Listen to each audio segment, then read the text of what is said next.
Saudara-saudari dan anak-anak yang terkasih dalam Kristus, salam dari Novisiat SVD Kuburuteng Manggarai Flores NTT.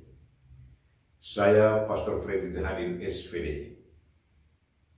Hari ini Rabu 2 November 2022. Kita merayakan peringatan mulia arwah semua orang beriman yang sudah mendahului kita. Secara khusus kita mendoakan mereka yang masih di api penyucian. Injil hari ini diambil dari Yohanes bab 6 ayat 37 sampai 40. Kita diingatkan bahwa kita semua satu, baik yang sudah meninggal maupun yang masih hidup, dalam genggaman Tuhan yang sama. Sebelum kita mendengarkan firman Tuhan dan merenungkan firman-Nya, marilah kita berdoa memohon penerangan Roh Kudus. Dalam nama Bapa dan Putra dan Roh Kudus. Amin. Tuhan dan Allah kami, puji dan syukur kami haturkan kepadamu karena Engkau selalu mengatur dan menguasai hidup kami. Hari ini kami merayakan pesta para arwah orang beriman. Tuhan, kami mohon, ampunilah dosa-dosa kami dan dosa-dosa dari saudara-saudara kami yang masih berada dalam api penyucian, dan berilah mereka istirahat kekal dalam kerajaan-Mu.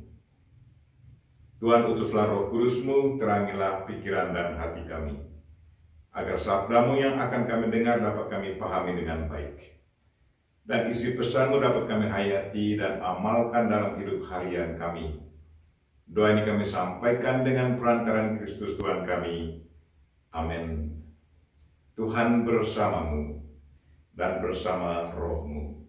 Inilah Injil Yesus Kristus menurut Yohanes. Dimuliakanlah Tuhan.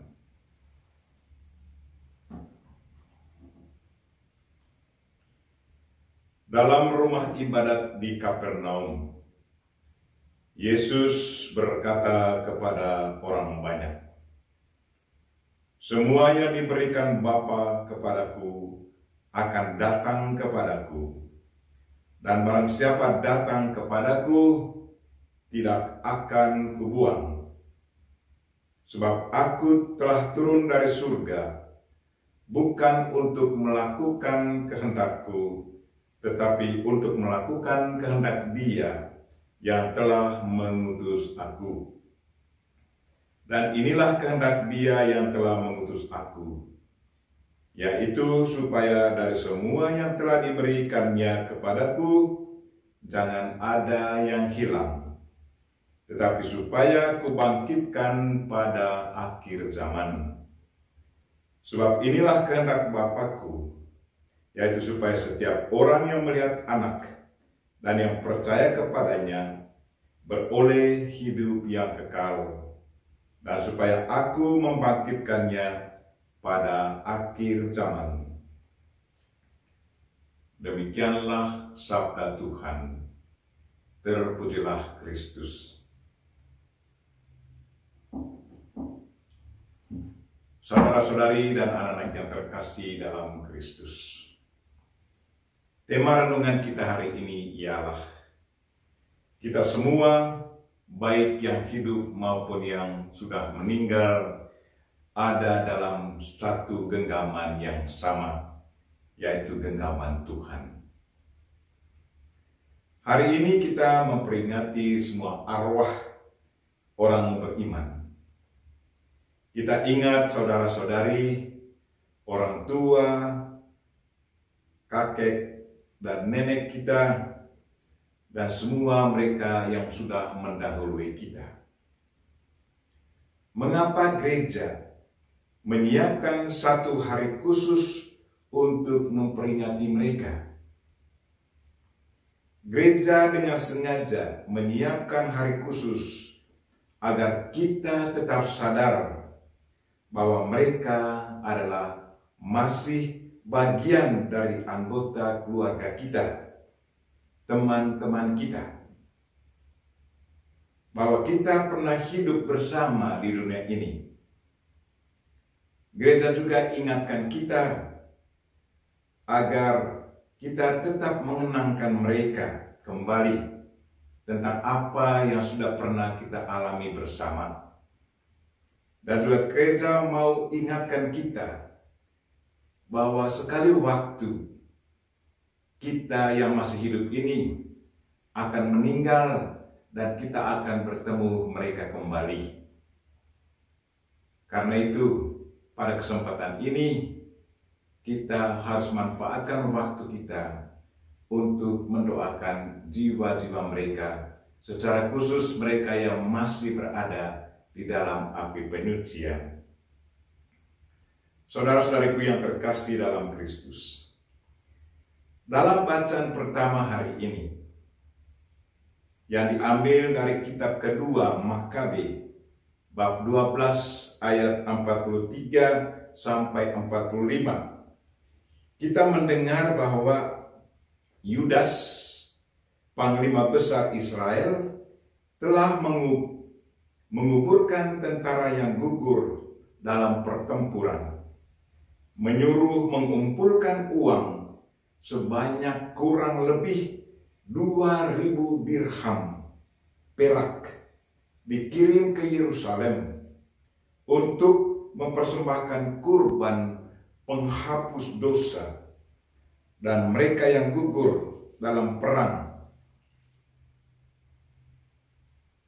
Uang itu dikirim ke Yerusalem dan meminta imam untuk merayakan mempersembahkan kurban demi pengampunan dosa dari mereka yang gugur dalam peperangan. Yudas sungguh percaya bahwa lewat kurban yang mereka persembahkan ini, Tuhan akan menghapus dosa mereka. Dan mereka boleh bangkit kembali pada akhir zaman. Sampai saat ini, kebiasaan ini pun selalu dibuat dalam gereja kita. Kita masukkan intensi khusus dan selipkan uang sebagai kurban kita. Meminta imam mempersembahkan misa untuk para arwah. Mungkin ada yang bertanya, mengapa harus diberi uang? Apakah kita harus membayar misa? Apakah kita harus memberi rahmat? Bukankah Yesus Kristus adalah kurban kita?